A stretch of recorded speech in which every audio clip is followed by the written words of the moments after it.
Right, greetings in the Tribune deity, whose we are and whom we serve. It is such a great opportunity again to be joining with you wherever you are. Maybe you're just leaving work or maybe enjoying the intercall games. Of course, the beginning of the intercall is today, and I'm sure the athletes are pumped up and they're ready to go for the week, the rest of the week. But wherever you're joining us from, we appreciate you and we ask you to share the life. So this is the Threshing Flow Helpline, and we have a special edition this evening, and we're going to be talking about the Fallen Princess as usual, but with an added flavor. And of course, you want to join us. Those of you from IPA Grenada, we shout of you. Those are Perfect Sanctuary, you just finished your anniversary celebration. Hats off to you, congratulations on that. And of course, wherever you're joining us, in the diaspora as well, we welcome you to the Threshing Floor Helpline as we continue to talk about the fallen princess. So good evening, good morning, good night, wherever you're joining us from. And we pray that as we are engaging this exercise this evening for the next maybe hour and a half, we want you to join with us, share the life, of course, and join us here on Hope 103.1 FM. Of course, we're going to be talking about the Fallen Princess. Of course, this is a book that has been written by Pastor Ruth Roberts. And of course, we have a special guest in studio with us this evening. And we don't want to waste much time. We are very apologetic for the late start, but the technical difficulties beyond our control. But we are here with you this afternoon to join in this conversation. So let me introduce Pastor Ruth, who's going to introduce our special guest this evening, all the way from Jamaica, but in the UK, residing. A Jamaican national, We love Jamaica in terms of the Caribbean link. And of course, we have to get the twang, okay? But we're going to be introducing this very special lady this evening with us, joining us in this studio in this program this afternoon. So let me turn on to Pastor Ruth, and then she's going to introduce our guest. Well, good evening, everyone. Thank you for joining. It's always a pleasure being with you. And as we continue the Fallen Princess journey, it has been really amazing as we see the impact that this book is having on individuals from near and far. Now, this particular individual that is with us today, she's Jamaican by birth, and she lives in the UK. And I think that God has literally connected us for such a time like this. I call her the Fallen Princess Champion. And she's championing the Fallen Princess in Bristol, UK. And, I really want to thank God for this link. Her name is Primrose Granville. And I'd like to say welcome, Miss Granville, to Grenada for the very first time. But not the last. So welcome, and thank you for being a Fallen Princess champion. Thank you so much for such a warm welcome, everyone here in the studio. It is absolutely wonderful to be in Grenada. I did some amazing things today. I went to the Kirani James Stadium. Now, if you know anything about me, I love my athletics. I watched Kirani run in Jamaica as a youngster at our champs. It's Intercol champs, and I'm going again to the stadium soon. Mm-hmm. And I'm here with people who you're right, it's a spiritual connection for it couldn't have been anybody but God. Mm-hmm. So I don't know if you want me to go into the story of how I actually met you. Well, okay. Hopefully it's a good story. So it's a very good story. So I'm a journalist, and burial hit Grenada a little bit on the rough side in 2024. And I will tell you all now that I was completely bedridden. I was immobilized because I have spinal issues, and I decided to play games then. But I was able to get through to you via a young man that people know, my godson, Gerald Namdarkam. And I said, listen, I need a guest for burial. And he's like, me have somebody for you. Wait, auntie, wait. And he called me back, and he said, I'm going to send you a number, and you're going to speak to this young man who's going to link you to this lady. And that happened. And all of this happened in my bed. Remember I told you that? And I met Ruth via the phone as a government disaster preparedness, what you'd call communications officer at the time, senior one as well. And we had a lovely interview. Now, when I meet people via stories, I do not let them go. I have to find some other reason to bring them back for something. And I stayed in touch with this lady. And her first interview with me on BBC Radio West was 4 station. She never even know that. And it was on the 12th of July, 2024. And the preparation began like the week before, maybe the 5th of July. Whenever the hurricane hit, it was quite quick as well. So it might not have been the 5th, it might have been after. But it was a blessed connection. And later on, I'll tell you some more about how that connection led to Fallen Princess. Right. Yes, and it was Jefferson Ramirez who really connected us in that way. So well, kudos to Jefferson wherever we are, sending some love. So I think the one of the things I wanted to say about Miss Granville, we call her Primi, Miss Prim, is that when the Fallen Prince, actually she and I like stayed in connection from July, and we prayed together, and we went. It was like a really kind of like Lego prayers, because she was at that point she was not mobile, and I see how she's here and she's walking, so I know that God had a hand in it, and we just kept in touch, just connecting and so on, and then one of the things that I really appreciated is that she did not know me. We've not met like physically, but the first time we connected on the phone is as if we know each other. And that might be because of her personality. That's the way she interacts with people. But sometimes as we talk about purpose, we see that God will connect us to different people in different seasons for different reasons. And I think when I told her later on in the year that I had this book, she didn't ask me much. She literally jumped in and just started to work. So we'll talk about that as the time goes on, because the story kind of juicy. Very juicy.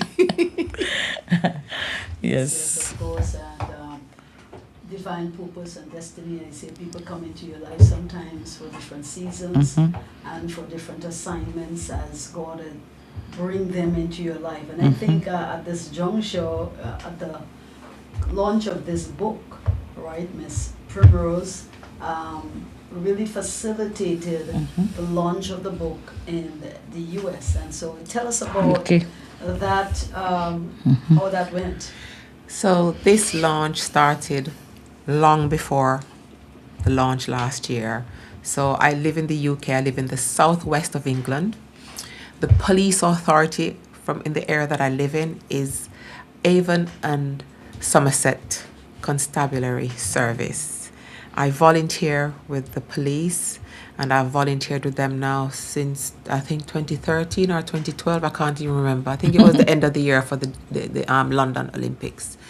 And I volunteer because I have a vested interest in my community's safety. So I volunteer, and I have access to some seriously senior police spaces.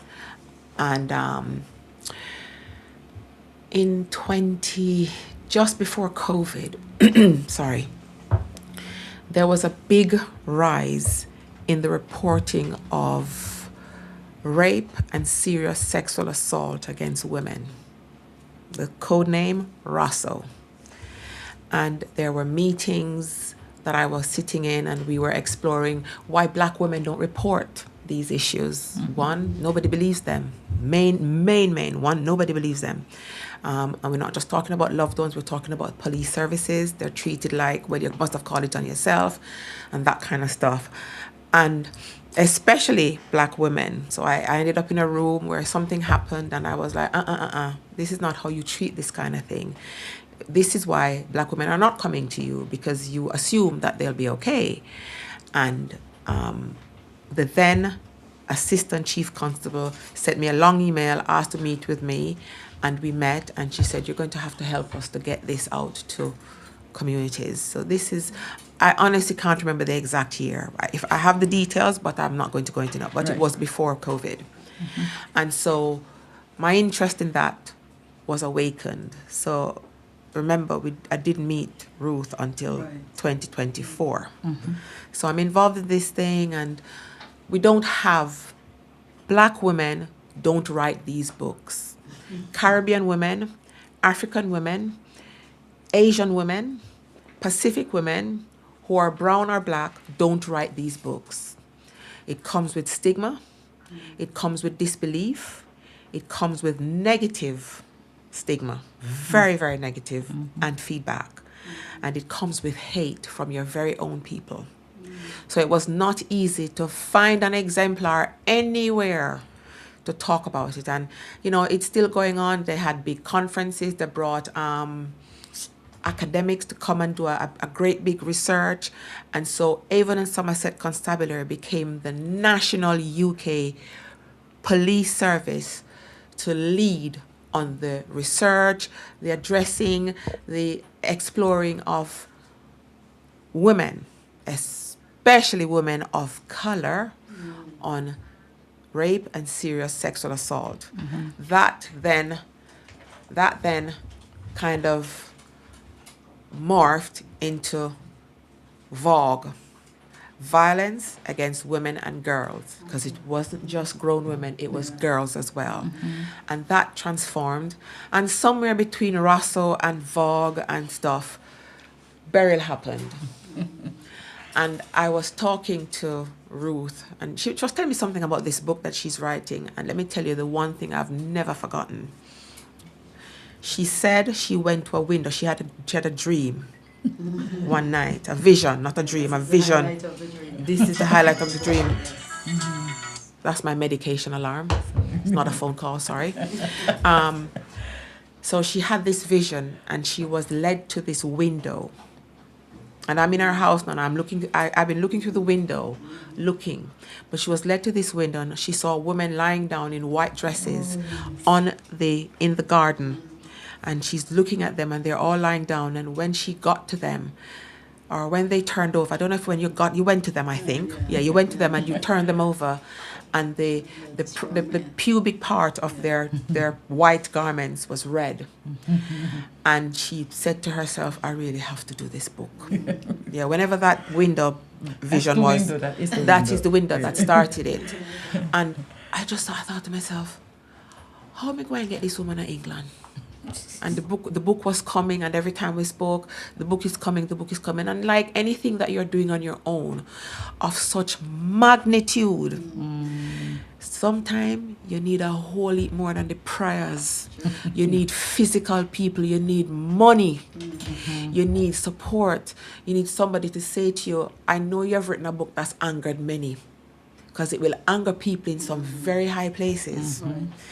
Because Vogue, violence against women and girls, is about fathers, brothers, uncles, bonus dads, mothers, bosses, close friends, people in high places.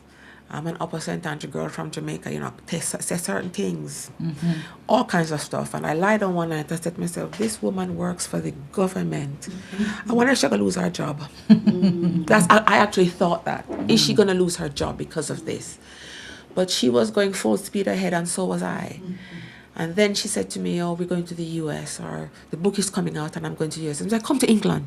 Let's do a book launch here.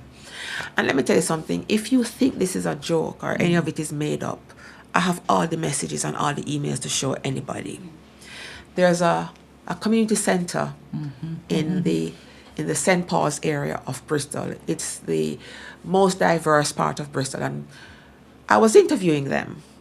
They put out a poster saying that they give free spaces to anyone having an event for Black History Month. Black History Month in the UK is October. We get the longest Black History Month. And so I said, we need to bring this story to the radio, man. You can't just have this little story hide up among yourself, because we're very poor at telling our own stories. I'll say to you, oh, you crochet. No, you have this little station. No, it's a big deal. You have a station specific to your communities. And plenty of people don't know about it, and they'd want to. And we hide our stories. We're very good at hiding our stories. Because so many friends look me in the eye and said, no, I'm not coming on the radio. Okay, no problem. Or you're not doing this. And I'm thinking, do you know what you're missing out on? So I stalk people. There's no other way to describe it. That's what my editor calls it. I stalk people into submission. I tell them what their story can do. Because Rosso and all this work came out of a story that I shared. And then somebody else shared another story that was light years less than mine, and people cried for her and no one cried for me, and I got vexed, and I'm like, where are my tears? Look at what I shared. You know, hello? Where are my tears? And that's how the ACC came after me. She said, I've got to hear what your story is. Why? I said, nobody cries for black women. There are no tears for us, because we don't cry. We stoic, and we stand up strong, and we have to get over this, and we pray. All if you don't go to church, we pray. But no one sheds tears for us, because we're not seen as vulnerable or in need of TLC. Oh, chow. See, she gone to work, but they don't know what we're carrying in here. Right. Whether you're a victim, or you've helped a victim, or you are aware of a victim, you carry it in here, and it becomes this burden on your shoulders that you want to release, but you dare not say anything about it, because somebody going to tell you, you can't say that about my father. Right. You know who my father was? My father fought in World War II. Yes, And I'm like, look at me with my no nothing. I can't go against somebody who fought in World War II. Can't do that. My father is the CEO for so-and-so. I can't tell anybody what he did to me or what he did to my friends that come to stay over. So before I go on to the community center, I'm not going to tell you the community center story just yet. Yes. I want either of you to say something else so that I can stop talking. I mean, this is interesting as you keep repeating these lines. Nobody will cry for the black woman, right? And that is a very loaded statement, very loaded and very realistic as well. I mean, you're talking from the UK, right? We know in our Caribbean culture, I mean, we don't take ourselves seriously at the same time. Sure. But when you're talking about the UK, right, where you have this great stigmatizing of black women and their issues and their problems, and they cannot tell the narrative, or they wouldn't tell the narrative. I want us to kind of zoom in on that a little bit, because part of what we're doing here is to empower women to tell their stories, right? To come out and to give their narrative, how powerful it is. I always say, people, that's your story. You cannot beat my narrative, my story. This is my history, story. this is my life, right? So I can rest because it's my life, right? But one of the things I found on my journey in the UK is we would go out just in the store or just on the street, like people already knew me there because the flyer apparently went viral, and so people will meet and they remember, what's your name? That's the person, the face look familiar, stuff like that. And it's almost like I felt like somebody was behind the scene just pushing the fallen princess. I didn't even understand it. But I met a woman in one of the stores. We ended up going to the store to shop, and we didn't end up shopping because we stood there and spoke with this woman. Didn't have any time. Right. She retired, and she said to me, as we were talking about the book and so on, she said to me, when I tell you my story, then what? It's as if she'd guarded this story all her life. It happened to her apparently when she was really young. Now she's lived a full life. She's retired at the time. And what am I going to tell you my story, or someone telling their story when What's I have it gonna guarded do for it? What me? is it going to do for me? Right. And that, I think, really kind of put me standing up, because it allowed me to understand the reality of what people are faced with when what has happened to me has been so long. People no longer care about about, okay, like Primi said, it's like people no longer care. I mean, the white person will be telling the story. Everybody's bathing in tears, bawling for all I care. But a black person will be telling their story. And this is not about white and black. It's just a mindset that people think that just because you're black, you're tough, you're rough, like you don't go through things. So it's harder for persons of color to get that. And that's what I learned when I was in that. We met so many different persons from different strata of the society, and it was as if there was an embracing, like all of a sudden this book has come, albeit Primi was like literally speaking to everybody we met. We went to the stores, went on the streets, we went wherever we went. We ended up in a barber shop. Like it was like everybody was just, and I remember when I was talking to the guy at the barber shop, he was saying to me, like he remember things like that happening when he was growing up, and it's like nobody really talked about it. Nobody said, okay, everybody knew it happened to the person down the road, but there was not a discussion. And he said he literally bought a book for higher the price that I was selling for. He said he wanted to pay more than the book was the cost of the book. And that for me, coming from a man, really, really was encouraging. And I thought that experience in Bristol in particular really helped me to understand the value of what the Fallen Princess has to offer. And I want to talk about value for the Fallen Princess. I will dare anyone. This lady is a senior government communication officer. She's on TV all the time. So I want anyone, it's a challenge I will accept. You can send it, you can post a picture in the chat on the YouTube chat that I don't know how to access because I'm a technophobe.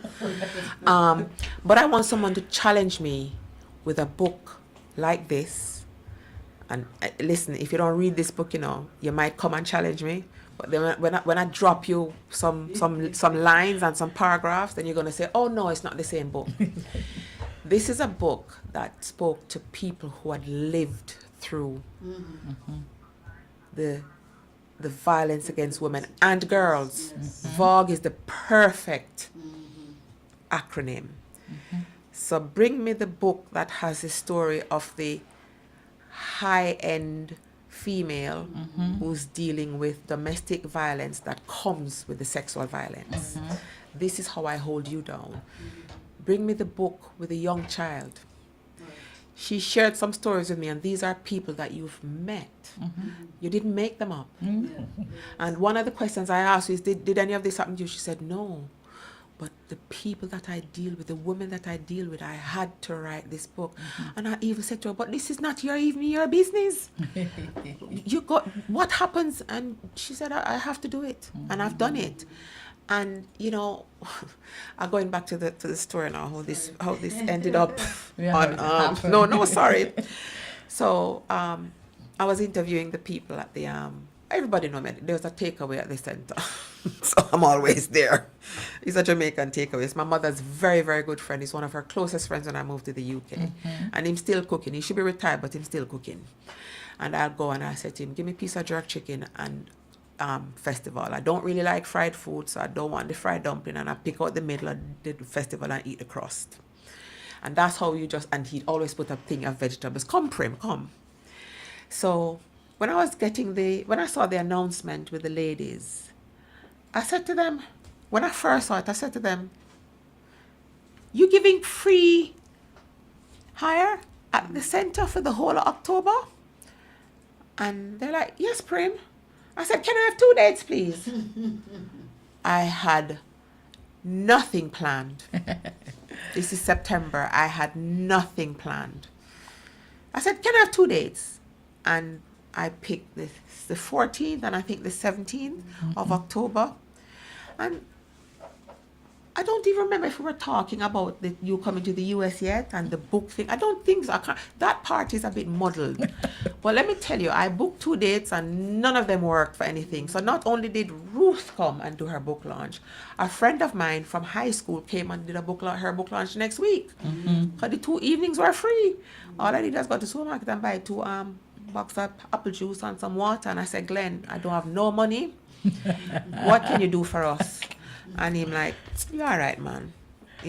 Up to now, Glenn don't give me 1 bill for one of those caterings. And the food was amazing. Not even 1 bill I don't get. I'm like, Glenn. And, Glenn has a partner. Glenn did really like me as a person. And I'm like, nope, you're my mom's friend, can't go there. But he has a lovely partner now. Trying to get some leverage on. And and it's like, I'm thinking, you have to charge me. Suppose your fiance think you give me free food for favors, and he's like, no, she really like you. So I thought, okay, all no. One happened on the 6th, not the 6th, the 8th, and one happened on the 14th. No invoice for no food. And we had tea, and the we food had was amazing. and the food was good. Chicken. So when she told me what time she was coming, and I'm like, oh Lord, when I have no date, because I thought it was going to be she could stay a bit longer. So I changed the 17th to the 8th, and the 14th stayed for my friend. And I think we put this thing together like a week. Yeah, it was like, trust me, it was all gone. Right. And I listen, I don't know how to make a poster. So I'm like I just said, I'm a technophobe. So I went to the community center and I saw them do a little poster up, and I think, is this something? Is this the kind of, can I get that please? They're like, oh, we're going to put some up in the center. Yeah. And on the evening, women came, and you need to share the story of that lady that wasn't supposed to even be in the room because she's my friend, and I did what? I forgot to tell her that the event was that night. Okay? But when she saw what I was doing, and she saw the title of the book, Take It From There, Ruth. I will fill in any blanks that you forget. Yeah, so she came and she was like, she started to talk, and she was like, oh my God, it's like she wasn't supposed to be there. And we got into talking, and she literally told me her story, and like she was like literally in tears, and she bought the first book. She was like, oh my God. And she, like the thing about it is that she was saying, it's like, you don't get to talk about your story. You're like, this is a big person, this is a big woman, and it was like, so, like I felt so emotional, so to speak. And she helped me to understand the impact that the Fallen Princess can actually have. It's as if you're speaking in somebody else's voice that the person is afraid to speak or cannot speak. So, I went to her house. She's from Trinidad and Tobago. I went to her house the other day, and the book is in the living room. And one of the things I do to test people if they actually read books, or if they're statues, is I rub my finger on the book to see if there's any dust. And so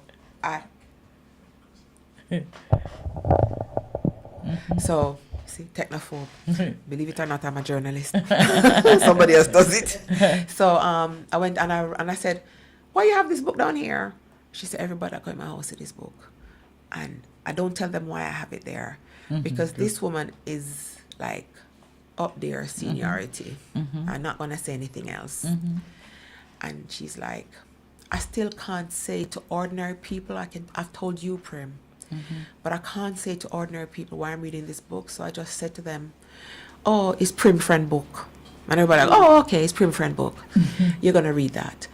But it's a case of she still, even after sharing her story with Ruth, a total stranger. I tell you, the woman was not coming. She was going to visit a sickle cell. She works with people who live with sickle cell, so she was going to visit somebody about some needs or something. So she couldn't even cancel that. She walked in the rain, passed through, come to the center with her 25 pounds and said to me, can I have a book? And I'm like, why? And then she told Ruth. Yeah, it was such a... She just kind of mentioned it, and then she called me the night and she said, I have to sit down and talk to you about that. Now, let me tell you, this is a lady, where sometimes when I'm lost with a cause, I just go, look here, we need to fix this. 2 minutes, it's fixed. And I'm thinking, whoa. I mean, confidence oozes out of every single pore, and yet she was living with this. And listen, she's not 25. She's closer to 65. And this is what happened. And then to see how broken she was just talking about the Just, story. yeah. But for her, it's almost like it was like she never met me before, so it's not like if it's Primrose or She was somebody she hugging her. knows. Like, and it's like it was so Something resonated. touching, and she was encouraging me, to she said, like like I needed to write something in it for her as well. And I think that kind of just helped me to understand so many people, they look so put all together, and they do whatever they need to do to stand up out there. But when something comes that touches them at the core of what they really want to talk about but can't, it is a whole different atmosphere, and it helps us to understand. Don't ever take people for granted, and don't think that because somebody looks like they have it all, they're the head of something, they are in charge of something, they are doing so many things for so many persons. But when it comes to really dealing with the issues that really born on the inside of them, it's a whole different story. So if that woman is the one example that I can have in my mind to see, you know what, this fallen princess was well worth writing, that will be one of the person. Yeah, and it brings her back to, as we were looking at the impact that it has, not just one lady without words, right? What else do you think that in the book itself, right, resonates with the audience in the UK, the people in the UK, because you're talking about the black community? What is it that is in the content of this book that resonates with the audience out there? So I have to state, it wasn't just one woman in the room, and there were Asians in the room. Yeah, so there were Caribbean, there were Asians, There were men. there were men. So you said it reaches across And it's like, demographics. and then over the next couple of days, people are calling me and saying to me, "What have you done, Prim?" I'm like, "What do you mean what I've done? I haven't done anything." "Oh, you've made us buy this book, and we're reading it, and it's telling our story." Now listen, the women that were in that room, Heavy lifters. oh, everything that happens in our region, they're included. If there's a research project, one of them name on it. If there's a big event, 5 out of the people in the room, they're there. There are senior managers in our local health service. There are senior managers in our local council. There are senior managers at banks, insurance companies. These are women, when me look at money, if you do something, I beg them.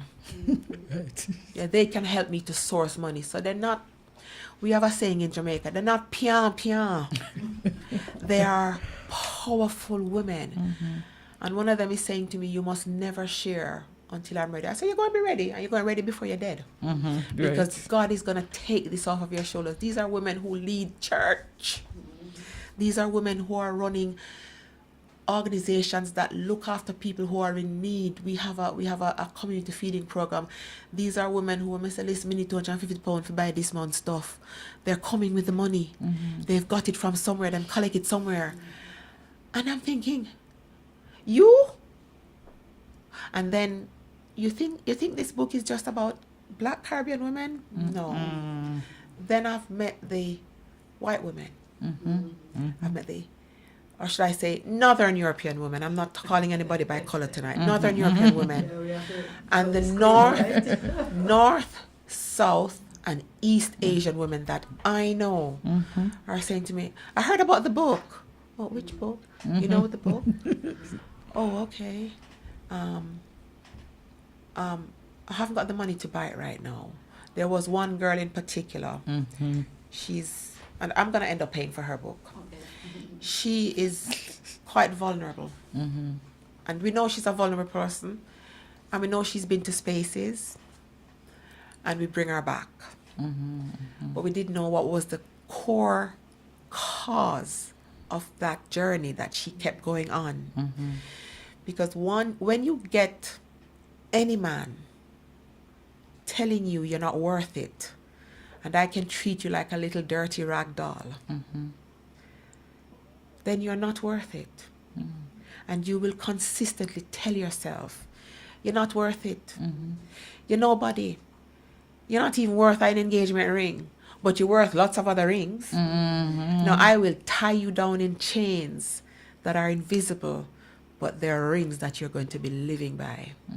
I will I will mess up your brain. And those women are out there, messed up brains, and they're putting on the hot suit, the Chanel suits and the Calvin Klein suits, and they're driving the flashiest cars. And when they go to the gas station, they don't even look at what they're pumping; they're just paying. And they live in beautiful homes, and some of them have nice husbands that they're living with.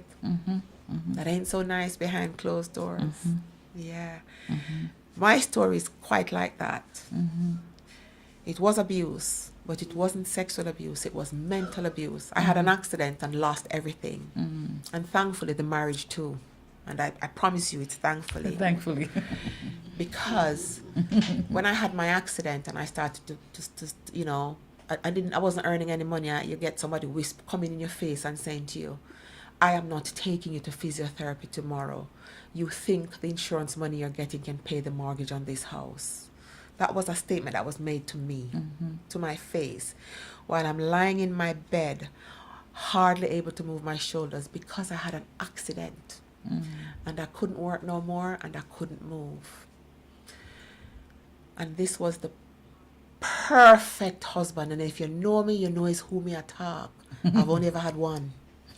The perfect husband, and I will say still, the perfect father.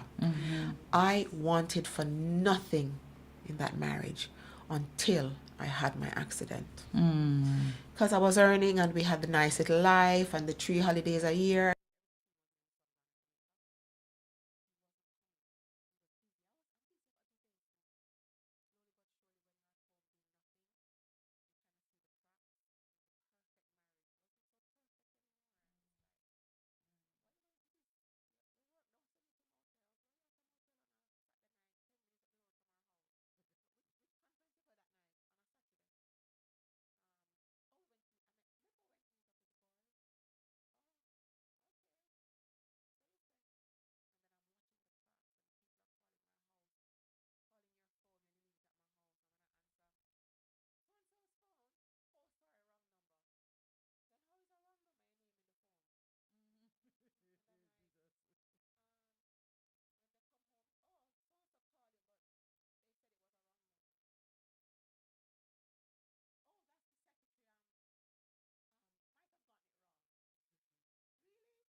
Northern European comes and she shares her story, and her story was quite unique because she'd been abused by her abuser since she was 16. She was now 28, and she kept going back.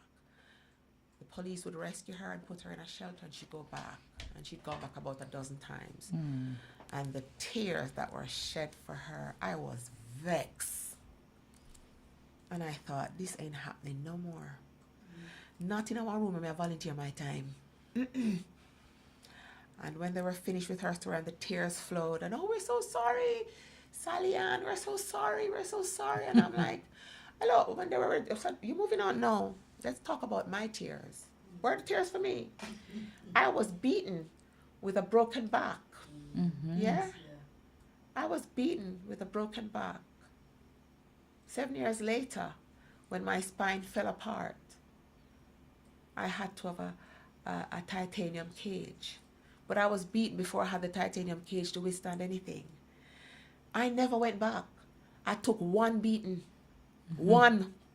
I was broke and broken.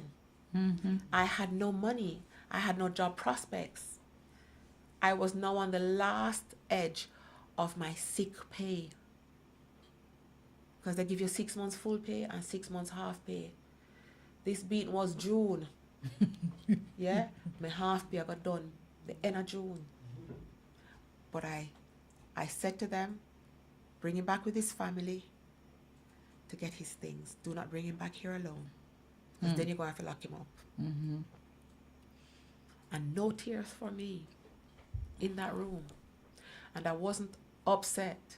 I was vexed. I wasn't angry. I was vexed. And the same way I'm speaking here now, I said, sorry, where are my tears? She kept going back. No offense to you, my darling, but that's your story. I left. Where are my tears? Where are my clips? That's why I hate this movement, because it takes me to a trauma room. I don't like it. And they were crying, and they're like, oh, we're so sorry. No, you're not. You're not sorry. You're sorry I spoke out. But it's going to stop here. And I'm so thankful that I was reached out to. And I was asked, how do we do this with this? How do we do this with that? I had a colleague attack me at one of the radio stations, the first radio station I worked at. And I was told to report it. I was terrified. Because the day the policeman came to my house, the stereotype, I don't live in the typical diverse community. I don't live in an urban area. I live in the sticks. Why? It's near to my son's school and it's near to where my husband works. So we choose a house where near to it, less gas. Gas is always expensive. And the police officer that turned up at my door, when I opened the door, he said, oh, this is a nice neighborhood. He didn't ask me my name. He didn't say anything to me. He said, this is a nice neighborhood. And I said to him, so husbands don't beat their wives in a nice neighborhood. And he started talking. I said, I don't talk my business on doorstep. Are you coming in or not? And he tried to convince me that I had no witnesses and that I wasn't beaten up because I had no bruises. I said, call my 6-year-old son. And he told them what they needed to know. And when I was leaving, this is the same policeman I work with. Because he says to me, I have never met anyone with your bravado. And you were so cheeky. You challenged me on the front door. I could have walked away. So now when we do presentations, he's there. Well, what is the miracle about this book? Is this book now is something that is going to create an event with our police service, with the now chief constable. He run the show. Yeah? And you know, I'm not cutting you, but you're going up an alley there that's very important. Because now we've had like a couple of incidents in the recent times where we had women literally lost their lives. Okay? Last week. Yes, due to, violence of the nature that you're explaining. And one of the things that we did in our church is that we brought one of the officers, right, to come. He's an investigator, to come and help us to understand what a rape is. in terms of what we look for and the penalties that are meted out for such offenses.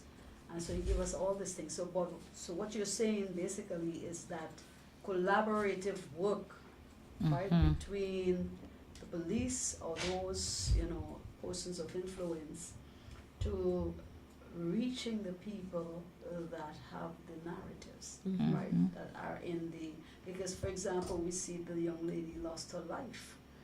And this was, again, some intimate partner violence, right?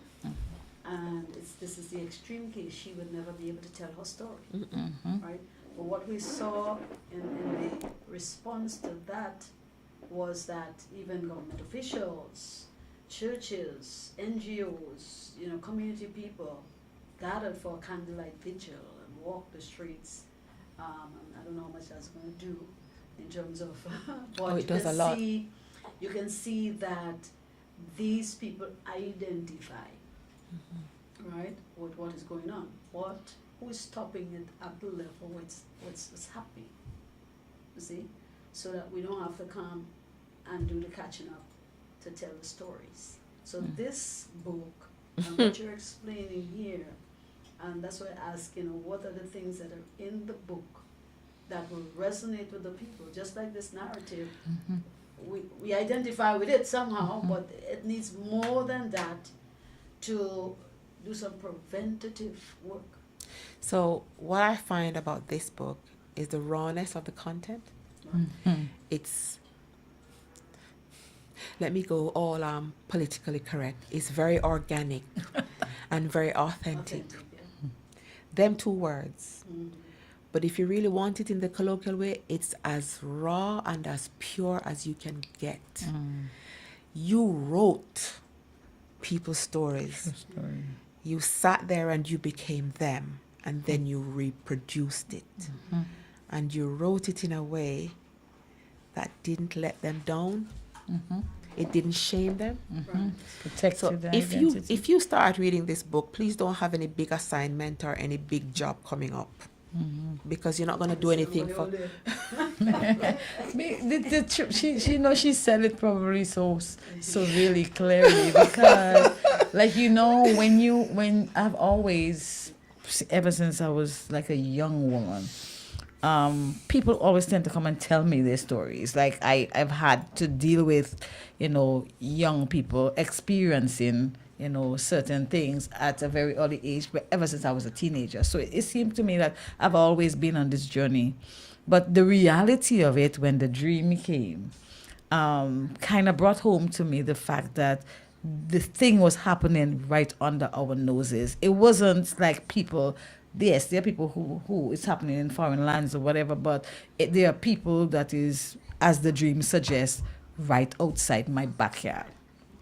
While I am resting, while I am sleeping, these people are being molested over and over again. And it really hits me, when I start to actually listen to the actual stories of the people who came, and just there was no idea about a book or anything like that. People just came, and it was almost like in a counseling environment where people will just tell their stories, and I didn't have to ask anybody for their story. I didn't have to say, well, tell me this or that. Like, they were willing to just tell me their stories as we walk through the healing process, because I don't have almost all the stories are persons who I've walked with. I'm not just taking a story. I have lots of stories that I've left out, because some of them are they're so sad. There was one story I remember when I spoke with that woman. No book was in sight, but it hit me for weeks and weeks and weeks. It's as if that one hit me, because she was like 6 or 7 years old when her stepfather started to molest her. And she said until she was 14, every single day, from Monday to Sunday, her stepfather raped her every single day for 7 or 8 years. And I asked her, well, where was your mother? When she's coming from school, her mother is going into the rum shop to gamble. And it's as if she knew, because she must have known. She said she would go to school sometimes and the children will laugh at her because she smelled a kind of a way and she didn't know how to, that really had another separate effect upon her. And there were times when she thought she was going mad. In fact, she went to the mental hospital over and over again until she met me and realized that she did not, like, I had to convince her she was not crazy. It was not a mental issue. It was just the trauma that had overwhelmed her. You imagine a little child, and she said the man was a big man, like a big man, So like that for me was the horror. If there was one story that really horrified me, because I cannot imagine every single day for 7 years a child has to go through that. Like I'm thinking about it right now, it's making me well up. But this is not far-fetched. This is not an isolated case. This might be the case of so many other people or young persons, sometimes even earlier. So who's going to stand up for them? Who's going to say, well, no, Dad, you can't do that? Who is going to say, well, this is not okay? And who's going to tell her? Then I didn't do anything wrong. She felt like she wasn't able to have good relationships. Like up to this day, she doesn't even want to have, although she has 2 children, she doesn't even want to have a relationship with any man. And it's like her life when she couldn't sleep. She went through a process where she didn't sleep for weeks at a time. It's almost that she couldn't sleep, like sleep just never came. And I guess that's where the mental issues came up, and that's where she was having extreme, anxiety and all of that stuff. This is not something that you say something happened to someone and they're making a big deal of it. This is the reality of people's lives. And for some people, it's an everyday reality. So we could pretend that it doesn't happen, and the person whom it happened to, they don't want to talk about it, but it is happening right under our noses. And until we come to the point where we can wake up and say, you know what, this has happened to me. It takes a lot to bring some people to that reality because they already live in their comfortable life. They want other people to know. I mean, how is she going to tell people I've been raped every single day for 7 years? That's not even, that one really tortured me for a very long time. And every time I think about it, I cannot imagine, even as a big person who is married, not even having normal sex every day for that time. To have a child having to experience rough, this kind of a way. It's like, this is not a joke. This is not a joke. It is a serious reality for many persons. And we see persons having issues, mental issues, anxieties, panic attacks, all kinds of stuff. And we sometimes say, what's that person? That person always have an issue, or that person always this, or that person always that. But you have never walked in their shoe. You don't know what it's like to have a big man do that to you every single day. That one is like really I couldn't put that in the book. No. There are other instances in the book of graphics like that. You talk about the village ram, which is another case where a man will exploit little children for favors, because he has a shop, because he sells goodies or what have you. So these stories are real. Those of you that are just joining with us here on the Threshing Floor Helpline, we're here with Miss Primrose Granville, originally from Jamaica, but lives and resides in the UK. And she is here in the capacity. She has piloted the launch of The Fallen Princess, written by Ruth Roberts, in the UK. And she's saying that this is not just Grenada thing. This is not just the Caribbean thing. This is women everywhere, women and girls. And of course there's an organization she called what? Russell. The abbreviation?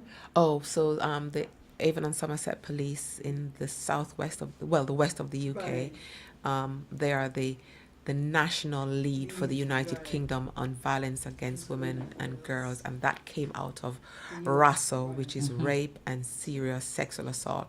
When that acronym came out, people were vexed. No, they weren't vexed. Their noses were put out of joint. How could you come up? I don't even know where the joint is. But it was classed as a gathering of words to frighten people. Because what? Rape and serious sexual assault don't happen. The other shock in the book that you haven't talked about, men. Men. I was actually waiting for because I mean the dream It happens the to dream men as started well. with women, Yeah. but I was very much surprised by the frequency, or how often men also, and it is even more difficult for men to speak about it than it is for women, in a manner of speaking, Right. because even while we were at the St. Paul Community Center in Bristol, we went out on the block, so to speak, and we were chatting with the guys. And we're telling them, well, we have a launch if they want to come in and stuff like that. And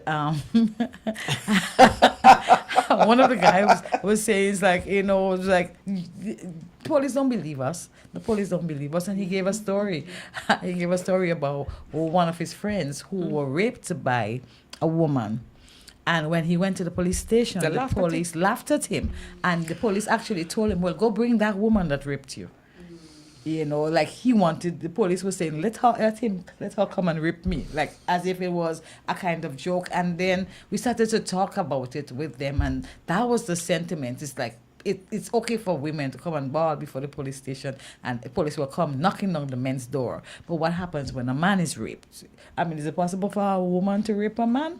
You know what I'm saying? And that is the reality of it. And some of them have been raped when they were very, very young. Right, and that became a shame. Like I remember one guy saying to me, he had disassociated himself with his penis. In other words, he said like he didn't want to even deal, or like he felt like he was him and his penis were strangers. Like it sounded sort of funny, but it because of the way that his experience happened, it's like he felt that there was a disconnection. He said he never wanted anybody to touch him there. He hated some kinds of sexual experiences because of that, and he said that lasted throughout because it was a teacher that had done it to him, and the shame that it brought to him. And even the person experienced even today semblance of the same, that experience, that sometimes you think you forgive or you want to forgive, but you never really forget because you have the evidence of it.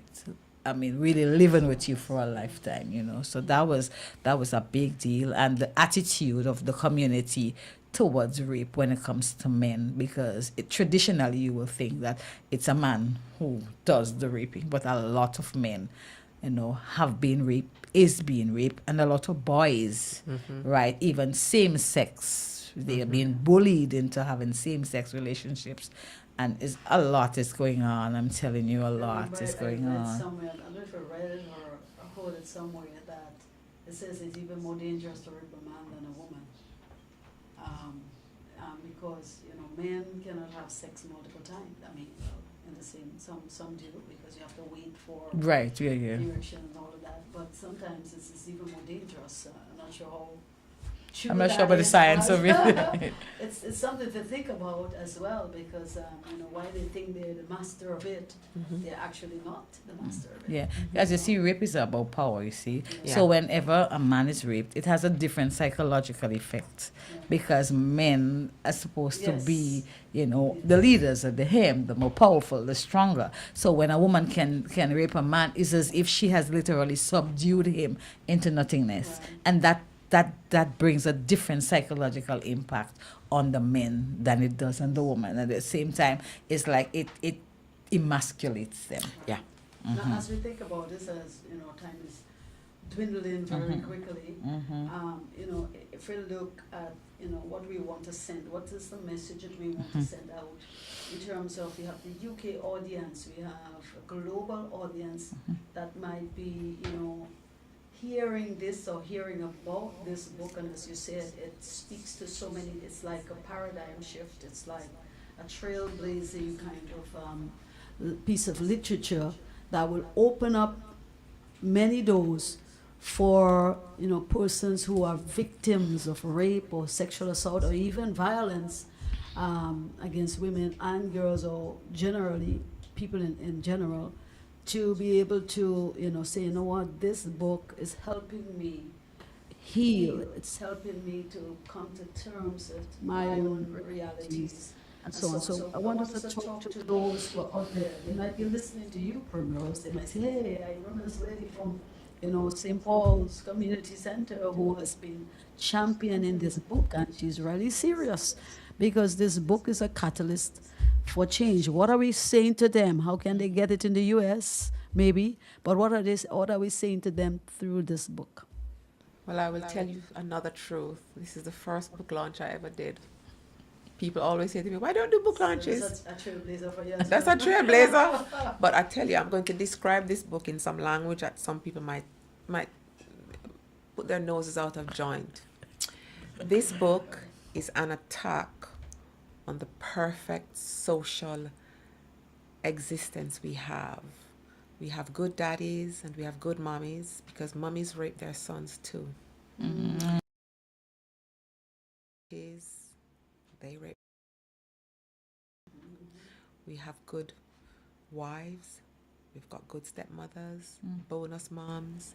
We've got good people out there in the world because they go and work in hospitals, schools, prisons. Let's not even talk about what happens in prisons. We can't even go there. But if you think nothing like this happens on your street, let me wake you up. Let me just wake you up. I know of a street right now. It's not my street, but it's my friend's street. And when she told me the house where stuff like this was happening, I was like, you mean? I'm not going to list the job. And she's like, yes. And I'm like, that's a senior leader of a clinic that I have to go to all the time. Yeah, it's been kept quiet. But yeah. We're talking about So we're talking crabs in the hole. There you go. So we're talking about a book. It will put an attack on your image of your perfect world. I used to believe in a perfect world. I definitely did, because I had what I would call a okay little life. We never like our parents got to make us do things we don't want to do. But I would say that I had a nice enough life. I still have a nice life. And so to have something happen that shakes the foundation of your perfect little nice life, and then you think about what happens to I can't even say it without not breaking. It's like I've had classmates come and share with me now as we plan our 40th anniversary reunion. Tell me about stuff that when I was talking about it, and I'm like, you with your perfect family. Me used to sit down under the tree and wish me did have a mother and father drive through the school ground like you and drop you off, and then go drop off your perfect brother at his school. And you have these perfect images. Get this book to start dismantling the dream that you live in. Because we're living in a very, very sad world. It's not even evil. It is people who are so damaged, so hurt, that they do not know how not to damage and hurt someone else. We're living with that. And some of these people are in some offices that you cannot believe that they were in those offices, but they're in there. You need to go and get this book. The first 3 pages, you'll be like, oh, was I supposed to cook today? oh, the children, I don't want fast food. Because you don't want to stop. Because and these are not made up stories. These are stories by women and men. No fabrication. That their words are not changed. Because it is time for us to turn things on their heads. If you imagine a mother saying to a 10-year-old girl, you're going to have to leave. Who's going to pay my rent? It happens. You think it don't happen? You think it don't happen on your street? You think it probably never happened in your family? That what you're thinking? We're here to tell you, read this book and see where it happens, how it happens, and the fact that it does happen. Right. So we face the And- reality, and as Pastor Ruth always like to say, this book is not just so people will be exposed, or you catch the perpetrators, but also you will create avenues for healing and proper releasing of somebody's story. Because let's say I'm reading this book, and I'm identifying with this book, and I have a really serious narrative. What do I do? How do I take it from there? Part two. I want to say that, part of the tagline is breaking the silence. So is Fallen Princess breaking the silence. And when it comes to, I want to say to Lady Prim on my side, thank you for becoming a voice for us. And when she started to advocate, she had not read the book as yet, I didn't And have it's one. almost like she knew exactly how to advocate without having read it. She only got one when we got up there. And I want to thank the people of Bristol in a special way. I felt as if I was at home. I felt like people embraced it. They didn't think about, oh my God, we're getting a book, it's too expensive, whatever. None of that. I remember going to a book launch for this gentleman, and we went to the launch just to support, and it was as if it was People my were book buying our launch. book. It's like his book was not as much pricey And his as book mine. was And his £15 daughter was cheaper. saying, and his daughter was saying, there's I have to get this book. He said, go into the kitty from his book sale to buy one of my books. You see, that just went a different way for me. And the people on the street, whether they were in the barber shop, in the store, we were just walking along and people kind of knew. And You stood up in the especially, rain. yes. One I night, think and it was about it. cold. Yes, a Rain lady coat coming over from your the head. supermarket, and we talked to her about the book. It was really something, and also Mr. Glenn, who really cooked up the storm, and I really want to say thanks to him as well. And to And St. Paul's the Learning St. Center. Paul's Learning Center, we also have a St. Paul's community center, but it's as if they were they promoted and promoted. My picture was all over the place when I got there, so that was a really good experience. So you could go out. In fact, the book was launched internationally before it was actually launched in Grenada, and that wasn't even all this big plan. It was just God putting the right people in the right place. Thank you, Primi. Thank you for believing in the project. She treated it as if it was actually her own. We got to meet her for the first time, and everybody she knew we met, and the policewoman we met at the BBC. It was really, really, even the staff at the BBC. It was really, really something awesome. And so kudos to Kevin. Yes. Right? And Yes. to the Big up school- Kevin Big Philemon. up Kevin. And to this the policewoman we met. Maz. It's like she Maz. was amazing, Oh, Maz. So we want to thank all of them. We'll be going back Yes. sometime soon because they said we must get you back to Bristol. God help us. It And will it happen. is- It will it's come to gonna pass. happen. So even as we continue to talk about the Fallen Princess and to help us to, walk people through the healing process, I know that. Can I know show the it's, people something yes. on the book cover? Yes, ma'am. If you look, it's thorns. Mm-hmm. It's thorns across the page. There's a reason for that illustration. Mm-hmm. And your crown does not belong on the ground. It's time Mm-hmm. to take away these thorns and put the crown where it belongs. Mm-hmm. And only you can do it. Yeah. Break We've the done silence. everything. Mm-hmm. You need to do it. Mm-hmm. Thank you so much. So again, thanks to all in the UK. Mm-hmm. It's The amazing. launch of this book and get the word out there. And of course, those who helped in one way or the other, we are so extremely grateful for that. And we are grateful for Miss Primrose for being here. I almost think is she write the book, Yeah, I'm telling you. I was listening to her. I was listening to her at the launch and I was like, So this passionate, woman. about this. It's just And this amazing. is I'm so beautiful thankful. To see, that you can own something like this, even if it's not yours. You have penned it yourself, but you believe in the cause. And so we really appreciate you coming and sharing with us, as we wrap this. We trust that we should have had more, more time with you, or maybe a second segment, maybe. because you have so much to Yes, to Mr. to encourage Bishop, us. can I in give a terms of this. Go joke? ahead, yes. You know, it's last night I know about this interview. Well, thank God you didn't know, right?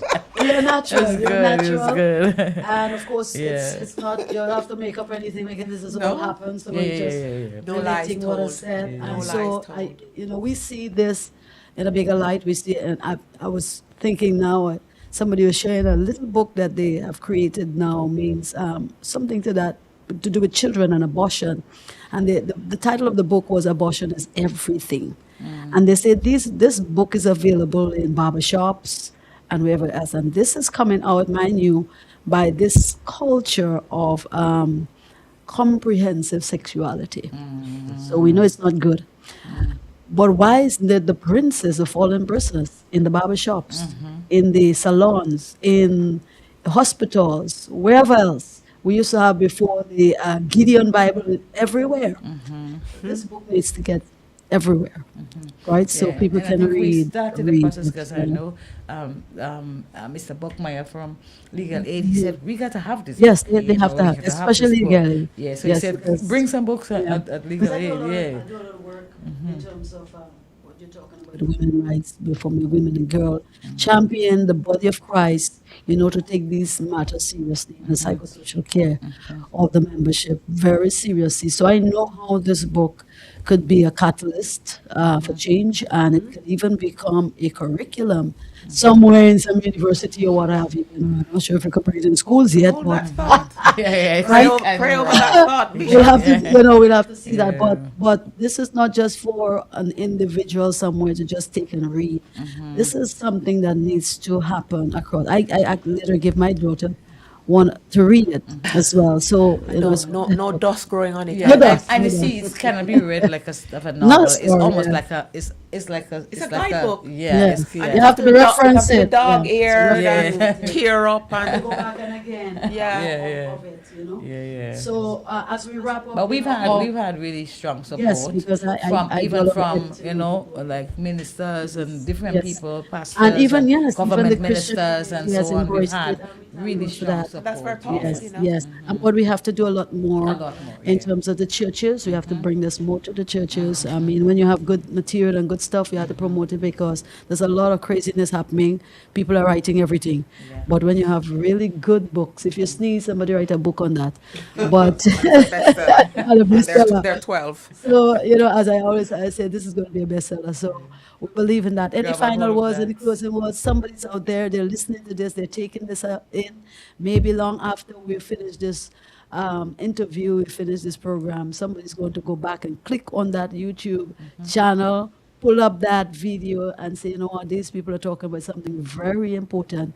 What do we say to somebody out there? Let's give them some hope. Let's give them some encouragement. You get the last word. Your book stand, your shop, your online store. Get in touch. There's information that's going out about how to get in touch and how to get hold of this book. You need to get it. No book with no dust. They must look new and pristine. You must have dog ears and highlighter markings that says this You is get the to part read that's the scriptures. There you go. Over to you, Ruth. Last Thank you. words. So if you need the book, we can get it to you. 417-8112 is my number, and you can just call me. We will find a way to get it to you. And again, we want to say thank you to all of those who've supported. Looking for the churches are actually calling on us. So we are putting some plans in place. We've already started with some of the young people, the churches. We have like a kind of connection with people who read, so that, for instance, we have a Monday night with some people who have read the book. We go through the process. If they have questions, if they have, whatever, a discussion, it's really rich and exciting. So The Fallen Princess, Bound Only by Silence, Breaking the Chains of Sexual Violence, available. If you're overseas, it's available on Amazon, but you can call me on 417-8112 and you can get your copy today. Of course, you must get a copy of this book for your aunt, your uncle, some significant other. You need to get this book, but we do not like to close except we pray. We do not like to close. Yes, and there's also book club. Yes, a book club. Yes, Yeah. book club. Yeah. So, So of that's course, a growing growing, one. So you've read the book, You can You connect know, we with need to come back to us. book clubs. We used Yeah, to you have can book connect clubs with in the us. last. Yeah. Yes, we need to come back What we and do, get we some read portions, good we books. discuss the Yes. matters. It's really exciting and helps people to understand better. Even we have people share their own experience, Right. even in the process of the And it book might club inspire experience. others to tell Stories stories. like Yes. yours in a book and others Yes. stories. So, Miss Primrose, would Mm-hmm. you do the honors of just praying? Somebody's out there, Yes. they're listening to your story, your narrative, and they say, you know what, I feel this, just need some prayers. Let's pray over them. Let's take 2 minutes and just pray. 2 minutes, okay, I'll be good. Heavenly Father, I want to thank you for this friendship, this fellowship, this evening, this broadcast, this book, this woman of God who had the vision to write this against so many odds. I ask you to strengthen her day to day. Strengthen the team that is making this possible. It's not just 3 people. There's a whole team behind this. And it takes a team to make things be glorified. This is not just a book. This is your work. This is you putting your spirit into somebody who needed to be spirited in order to get it out there in the right way and to the right place. I pray for Bishop that she'll continue to host this weekly event, this weekly broadcast, so that people can become aware. This is how we're becoming aware now. The big media houses they don't want to do this. And you've strengthened people and you've given people their broadcast. Community radio is powerful. Community radio is powerful. It's like your word, God, because you're giving communities that didn't have any power before to speak in a way that they can be listened to and it can be shared. I ask you to bless and keep this radio station so that it continues to grow and multiply to the point where they can have a branch in the UK and the USA and the rest of the Caribbean and anywhere else that people listen to radio. Radio is now replacing TV, God, because people are tired. And we ask you to keep us strengthened as we do these things. And we ask these things, God, in your precious Son and Spirit's name. In Jesus' name, amen. Amen. Amen. Somebody to Amen. activate That Amen. prayer. Hope And we FM, thank you UK again branch. for joining us. Yes. Those of you who are listening to us, even from the UK, across the world, we thank you for joining us. Now, we cannot leave again without picking up the intercall games, and we get a little bit, because Jamaica is the Yes. horse. She says one of the things When she it comes has to do. athletics, so And I next don't know, week maybe is we theirs. But say something to the students that are in the athletic games happening now, in the court is happening now from Jamaica. She calls herself Maybe an with the athletic Jamaica fanatic. twang. I am an athletics tetes, and let me give you 2 things that you're going to resonate with.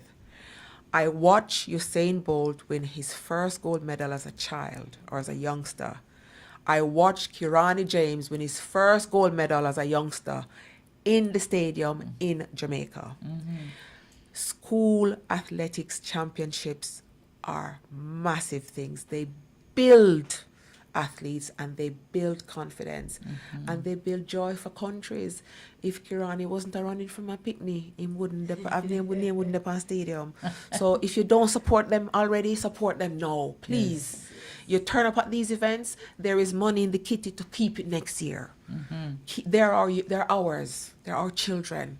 And as an athletics tetes, I tell you, next week at the stadium in Jamaica, don't even try call me. I mean, not answer you. This is how you need to be this week. The first day was today. We heard the drum corps, man. I tell you, we were feeling it, weren't we? I'm talking to a member of the team there. But these are our children. They're not Mary's children and John's children. They're our children. Because as long as we're adults and we are able to support, they're ours. Yes. I made the best school School, win. okay. High school. Or maybe behind the high school. Secondary school. JW, whatever. Right? And she says she's back in purple. Whoever is in purple too. No, but the school I'm back in purple. Jamaica is purple and white. Happy So- is purple and J.W. Fletcher. Yeah. So she might be seeing them somewhere in the back, but hey, she back in them nonetheless. I'm backing them anyway. Thanks to all the collaborators, coaches, schools. God bless you on an Intercall Games. And this is where we wrap up for this evening. This is where we call it a wrap. Thank you for joining us on the Rushing Flow Helpline here, discussing The Fallen Princess with our guest from the UK. And, of course, Pastor Ruth, the author of the book. Thank you again. Have a wonderful week. Blessings, everyone. Thank you.